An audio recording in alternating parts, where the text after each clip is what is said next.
What happened in Kabul on August the 15th, on Sunday, is the culmination of the domino effect that American President Joe Biden's July 8th speech has had on the Afghan dynamics. In that speech, he announced that the US troops will be out of Afghanistan before the end of August. And that really emboldened the Taliban to unleash an offensive that took them from south to the north, from east to the west. They have simply rampaged through entire territories, even the strongholds of the former strongman Amacha Masood, like Takhar, Talokan, Kunduz, Shibergan, Jozjan, all areas fell primarily not because of fighting. Some fighting ensued somewhere briefly, but as a whole, the strategy was to ask the local commanders and governors to surrender.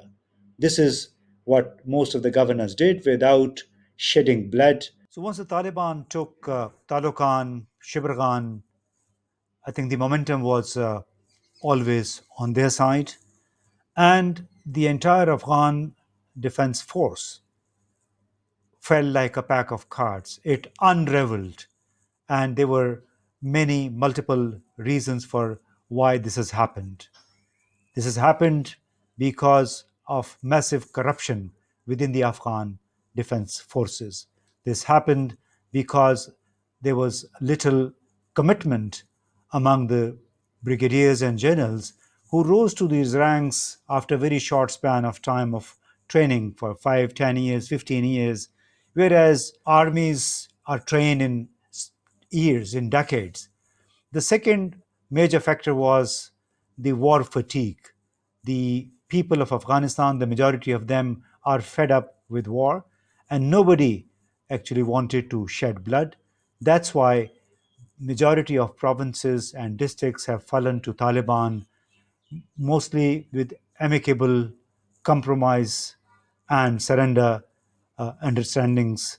This is what is being tried also in Kabul. If it happens, that would also signal peaceful transition of power after 20 years. With this, it looks like the history has moved full circle. The Taliban were removed in December 2001 by force, and they apparently have returned to Kabul without shedding a single drop of blood, largely because the expectation was that once the Taliban try to take Kabul, they enter the capital, there could be massive bloodbath. But the events denied, negated this impression, and this also has made this clear that all the narratives that all these years had been built around the Afghan defense forces, the Afghan governance structures, were certainly not grounded in the reality. The reality was that there was internal disunity within Afghanistan. The governance structures were financially leaking. So were the Afghan defense forces, both police and the military, which had a number of ghost soldiers.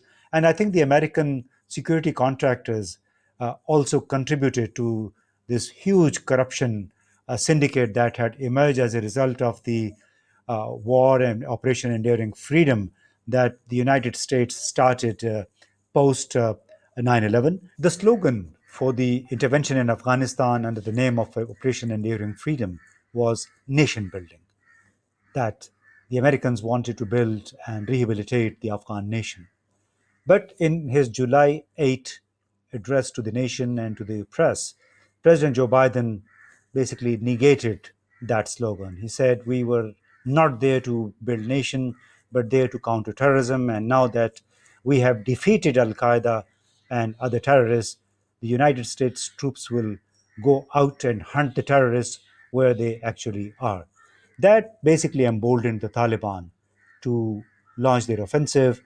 And what we have seen in the last 5 weeks has been dramatic, unprecedented, and this is culminating most probably with a peaceful transition of power, and it also carries a very strong message, a message that a number of Pakistani leaders have been telling the world.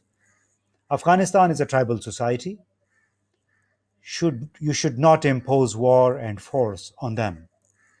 You can pursue them into peace, but cannot intimidate them with the use of force. Force is no solution to Afghanistan's problems.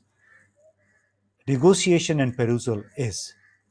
This is what is likely to happen, that after their dramatic military advances, the Taliban persuaded most of the warlords into surrender, into joining them, and the same is happening most probably also in Kabul. And the history will remember President Ashraf Ghani as a person who kept his personal interests above the interests of the hapless, poor millions of Afghans who have been suffering from the conflict for nearly 4 decades. Let's hope the new arrangement brings some semblance of peace to Afghanistan and great relief to the people of Afghanistan.